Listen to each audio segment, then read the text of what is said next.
மக்களே வணக்கம். இப்ப மணி பாத்தீங்கன்னா 3:30 PM பக்கம் ஆயிடுச்சு. இப்ப விடிஞ்சா நாளைக்கு எலெக்ஷன். நேத்திக்கு வந்து நம்ம இன்ஸ்டால வந்து ஒரு போல் கிரியேட் பண்ணியிருந்தோம். ஸோ எந்த பார்ட்டி ஜெயிக்கும் அப்படின்னு சொல்லிட்டு டிஎம்கே, ஏடிஎம்கே, என்டிகே, டிவிகே எல்லாம் போட்டிருந்தோம். ஸோ அதுக்கான ரிசல்ட் நான் வந்து இப்ப ஷேர் பண்றேன். ரிசல்ட் கொடுக்குறேன். ரிசல்ட்டை பார்த்துக்கோங்க. அப்புறம் வந்து தயவு செஞ்சு இப்பவே சொல்றேன், நான் எந்த கட்சியும் ஆதரிக்கல, எந்த கட்சிக்கும் எதிரானவனும் இல்லை. ரிசல்ட் என்னோட இன்ஸ்டா பேஜ்ல நான் ஒரு போல் கிரியேட் பண்ணி நான் போட்டிருந்தேன். அதுக்கான ரிசல்ட்டை நான் கொடுக்குறேன். மெஜாரிட்டியா எந்த கட்சி அதுல ஓட்ஸ் வாங்கியிருக்கு அப்படின்ட்டு. இது வந்து என்னோட ஃபாலோவர்ஸ் தென் சோசியல் மீடியா பேஸ் பண்ணி வந்த ரிசல்ட்.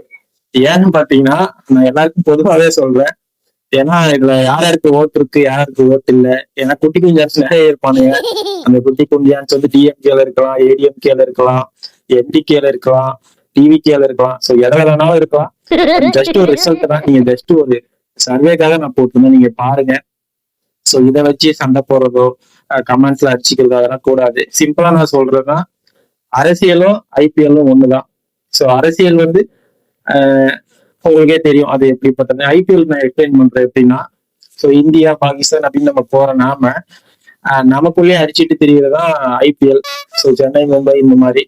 ஸோ அதுதான் அரசியலும். ஸோ ஏன் சொல்றேன்னா, நான் வந்து இதெல்லாம் தெரிஞ்ச ப்ராக்டிக்கலான படிச்ச பையன்றதோட ப்ராக்டிக்கலான பையன் தான் நான் சொல்லுவேன். ஏன்னா படிச்சா மட்டும் அரசியல் தெரிஞ்சிரும் அப்படின்னா ஒண்ணும் இல்லை. ஏன்னா படிக்காத காமராசர் தான் வந்து பாலிடிக்ஸ்ல ஒரு பெரிய ரெவல்யூஷனே கொண்டு வந்தாரு. ஸோ அதனால அரசியல் அறிவு வேற, படிப்பறிவு வேறையா கூட இருக்கலாம். ஸோ அது வந்து உங்களுக்கான ஒரு ஒரு அறிவா நீங்களே அது எக்ஸ்பீரியன்ஸ்ல அரசியல் தெரிஞ்சா உங்களுக்கு அது தெரியும். ஸோ அதனால எல்லா கட்சியிலையும் பிராரங்க இருக்கலாம். இந்த இந்த கட்சியில இருக்கிற எம்எல்ஏ வந்து நல்லவரா இருக்கலாம், அந்த கட்சியில இருக்கிற எம்எல்ஏவும் நல்லவரா இருக்கலாம்.